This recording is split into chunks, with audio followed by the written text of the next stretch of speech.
வணக்கம். தமிழ்நாட்டுக்கு ஒரு பெரிய புயல் எச்சரிக்கை.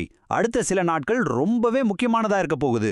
இந்த புயல் உங்களை எப்படி பாதிக்கும், நாம எப்படி பாதுகாப்பா இருக்கலாம்னு இப்ப விரிவா பார்க்கலாம் வாங்க. ஆமா, இந்த புயல் நேரடியா நம்மள பாதிக்க போகுது. அதனால அடுத்த சில நிமிஷம் நான் சொல்லப் போற விஷயங்கள் உங்க பாதுகாப்புக்கு ரொம்பவே முக்கியம். சோ கொஞ்சம் கவனமா கேளுங்க. நிலைமை எவ்வளவு சீரியஸா இருக்குன்னு சொல்ற முதல் விஷயமே இதுதான். இந்த புயல் சின்னம் நாகப்பட்டினத்துல இருந்து வெறும் 420 கிலோமீட்டர் தூரத்துல தான் இருக்கு. அதாவது ரொம்ப ரொம்ப பக்கத்துல வந்துடுச்சு. சரி, முதல்ல இந்த புயல் எப்படி உருவாகுது, அதோட பாதை என்னன்னு புரிஞ்சிக்கலாம்.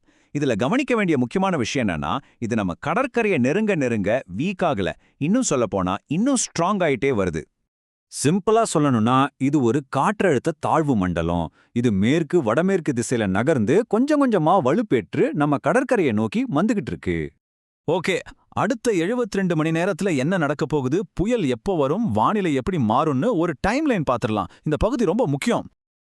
இன்னைக்கு ராத்திரியில இருந்தே கடலோர பகுதிகளில் மழை ஆரம்பிச்சிடும். ஆனா இதோட பீக், அதாவது வெளுத்து வாங்க போறது எப்பன்னா நாளைக்கு சனிக்கிழமை, அப்புறம் ஞாயிற்றுக்கிழமை. மழை திங்கக்கிழமையும் தொடரும். செவ்வாய்க்கிழமை தான் நிலைமை கொஞ்சம் நார்மலுக்கு வரும்னு எதிர்பார்க்கலாம். சரி, மழை எங்கெல்லாம் அதிகமா இருக்கும், எந்தெந்த மாவட்டங்கள் ரொம்ப பாதிக்கப்பட போகுது, உங்க மாவட்டம் இதுல இருக்கானே செக் பண்ணிக்கோங்க. இப்ப நான் சொல்ல போற மாவட்டங்கள்ல இருக்கிறவங்க ரொம்பவே கவனமா இருக்கணும். ஏன்னா இங்கதான் மிக கனமழைக்கான எச்சரிக்கை விடுக்கப்பட்டிருக்கு. அப்படி என்னென்ன மாவட்டங்கள்னு பார்க்கலாம்.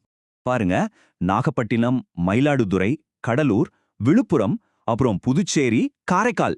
இது மட்டும் இல்ல, சென்னை, காஞ்சிபுரம், செங்கல்பட்டு, அரியலூர், பெரம்பலூர், திருச்சி, புதுக்கோட்டை வரைக்கும். சுருக்கமா சொல்லணும்னா சென்னையிலிருந்து புதுக்கோட்டை வரைக்குமான நம்மளோட மொத்த கடலோர பகுதியுமே பிரதான பாதிப்பு மண்டலமா இருக்கு.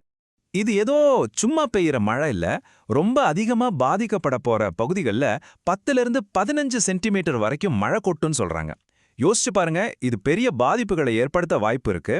சரி, ஒருவேளை உங்க மாவட்டம் இந்த லிஸ்ட்ல இல்லையா, அப்போவும் நீங்க கவனமா இருக்கணும். ஏன்னா மத்த உள் மாவட்டங்கள்லயும் பரவலா நல்ல மழைக்கு வாய்ப்பு இருக்கு. தென் மாவட்டங்களான தூத்துக்குடி, திருநெல்வேலி, அப்புறம் சென்ட்ரல் தமிழ்நாடுல மதுரை, திண்டுக்கல், சிவகங்கை, அதே போல வட உள் மாவட்டங்களான வேலூர், திருவண்ணாமலை, சேலம், ஈரோடு, இங்கெல்லாம் மிதமான மழையிலிருந்து கனமழை வரைக்கும் பெய்யும். ஓகே, மழை ஒரு பக்கம்னா இன்னொரு பெரிய ஆபத்தும் இருக்கு. அதுதான் பலமான காத்தும் சீற்றமான கடலும். இது குறிப்பா தென் மாவட்டங்களுக்கு ஒரு பெரிய வார்னிங். இந்த 2 ஆபத்தையும் நாம சரியா புரிஞ்சுக்கணும். வட தமிழ்நாடு கடலோர பகுதிகளில் முக்கிய பிரச்சனை கனமழை, வெள்ளம். ஆனா தென் மாவட்டங்கள்ல முக்கிய பிரச்சனை அதிவேக காத்தும் கொந்தளிக்கிற கடலும் தான். ராமேஸ்வரம், மண்டபம் பகுதிகளில் புயல் காத்தே எதிர்பார்க்கப்படுது.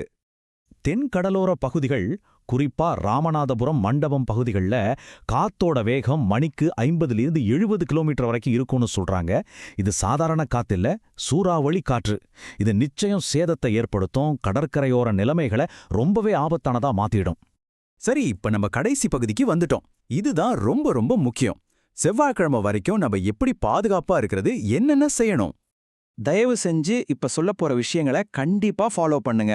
முதல் விஷயம், ரொம்ப முக்கியமான விஷயம், எந்த காரணத்துக்காகவும் கடற்கரை பக்கம் போகாதீங்க. கடல் பயங்கர சீற்றமா இருக்கும். 2வது, திங்கக்கிழமை வரைக்கும் மழை இருக்கும்னு மனசுல வச்சு உங்க வேலைகளை பிளான் பண்ணிக்கோங்க.